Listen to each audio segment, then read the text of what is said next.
right now. In places of worship, that's happening right now.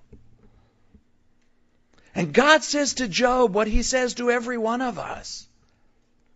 Okay, if you're going to contend with me, what's your attitude in that? Are you going to contend with me because you are being honest with me like David? Lord, did you forget about me? Where are you? Have you abandoned me? Or are we contending to say, you know, this isn't right. We need to change this. I think you were wrong.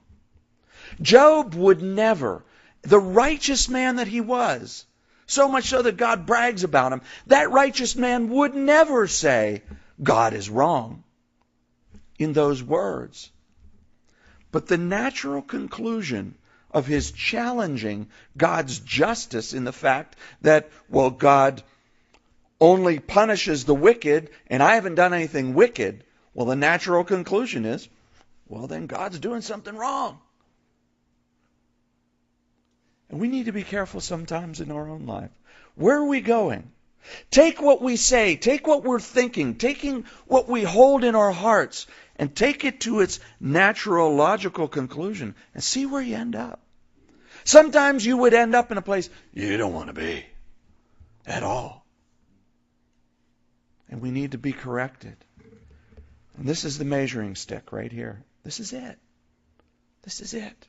The Word of God.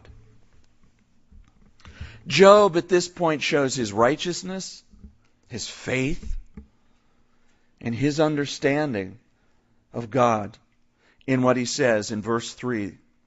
Then Job answered the Lord and said, Behold, I am vile.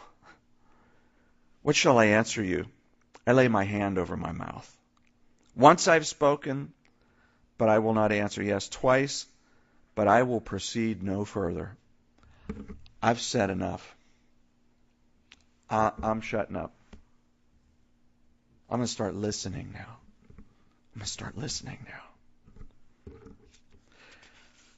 But the Lord has more to say. In this second discourse, which carries us from chapter 40 through chapter 41, God basically says, I'm Lord of all, not just creation itself, but I'm Lord over the whole moral order. And then there's this strange thing of him talking about two monsters that he's Lord of. And we'll talk about those in a minute. But let's look at it from verse 6. It says, Then the Lord answered Job out of the whirlwind and said, Now prepare yourself like a man. I will question you. You shall answer me, just like he said the first time. Would you indeed annul my judgment? Would you condemn me that you might be justified? Have you an arm like God, or can you thunder with a voice like his? Well, then adorn yourself with majesty and splendor, and array yourself with glory and beauty, and disperse the rage of your wrath. Look on everyone who is proud and humble him. Look on everyone who is proud and bring him low. Tread down the wicked in their place. Hide them in the dust together. Bind their faces in hidden darkness.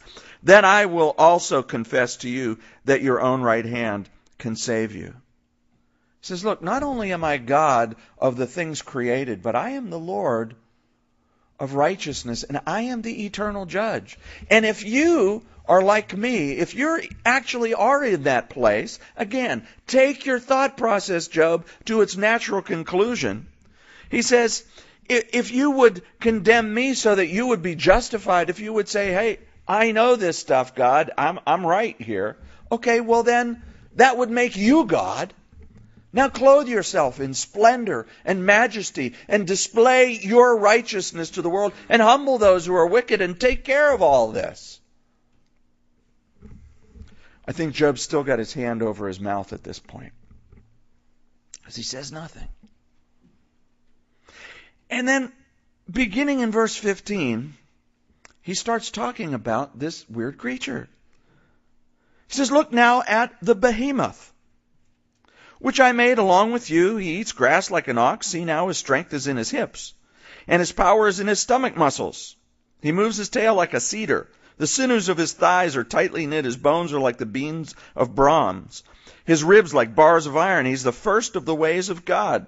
Only he who made him can bring near his sword. Surely the mountains yield food for him. And all the beasts of the field play there, and he lies under the lotus trees in a covert of reeds and marsh. And the lotus trees cover him with their shade, and the willows by the brook surround him. Indeed, the river may rage, yet he's not disturbed. He's confident, though the Jordan gushes into his mouth, though he takes it in his eyes, or one pierces his nose with a snare. Huh? He goes on in chapter 41, beginning, can you draw out Leviathan with a hook, or snare his tongue with a line which you lower? Can you put a reed through his nose, or pierce his jaw with a hook? Will he make many supplications to you? Will he speak softly to you? Will he make a covenant with you? Will you take him as a servant forever, and play with him like a bird, or leash him for your maidens? Will your companions make a banquet of him? Will they apportion him among the merchants? Can you fill his skin with harpoons or his head with fishing spears? Lay your hand on him, remember the battle, and never do it again. Indeed, any hope of overcoming him is false. Shall one not be overwhelmed at the sight of him? No one is so fierce that he would dare stir him up. Who then is able to stand against me? Who has preceded me that I should pay him? Everything under heaven is mine. Leviathan, another one. What are these two creatures? And he spends the rest of chapter 42 talking more about Leviathan and some strange things about him. Behemoth and Leviathan. Well, there are several thoughts among the scholars as to what these are. Some think this is a hippopotamus and a crocodile. And they have some reasonably good reasons for saying this. These were some of the gods of the Egyptians, and there's a tie-in to some references to Egyptians in the Old Testament, I think in one of the Psalms here. Some say they're mythical creatures that didn't really exist, but were just kind of the myths of, these big giant creatures. Some say they're symbolic of political and moral rebellion. I'm not really sure what they are, to tell you the truth. Except I don't think they're just a hippo and a croc. Because if you read this carefully, they actually did kill crocodiles back then too. I don't know if they made shoes out of them, but they actually did kill them. And you could kill a hippopotamus. And this is saying, look, these things are so powerful. Would you stand against them? Of course not. Yet I created them. So if he is talking about natural creatures, that's the message. But I think it goes beyond that. I think it may be in the mythical idea, because there are a number of places we've seen in the book of Job where he references pagan mythology, which was just kind of known in the day, as a way of speaking about some truth. And what is God saying here? He's just said, look, I'm Lord of everything that's been created, both those things that are alive and those things that are just rocks and things. And I am the Lord of all of the moral order. I am the one, not you, Job, who will stand in judgment of all. And I am above even the biggest, mightiest creatures you can imagine. Name it, Job. How about Behemoth? How about Leviathan? Just name the biggest, most powerful things you can imagine. You wouldn't stand before them, yet I am their creator, and you're standing before me and challenging me. That's what God is speaking to him. Now again, remember what I said at the beginning. God is speaking through his love and his concern for Job. He's correcting him, absolutely. Job needs to be corrected. But he's speaking to him, not just, you stupid idiot, but he's carrying him through to his natural conclusions of the way that he's going. Job, don't take a step to the right or to the left off the narrow way.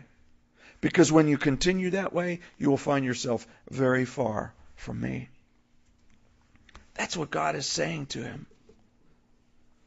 God controls even the mightiest threats and evils. And now think about Job and Job's situation at this point. Job has been suffering and facing incredible evil in his life. Suffering.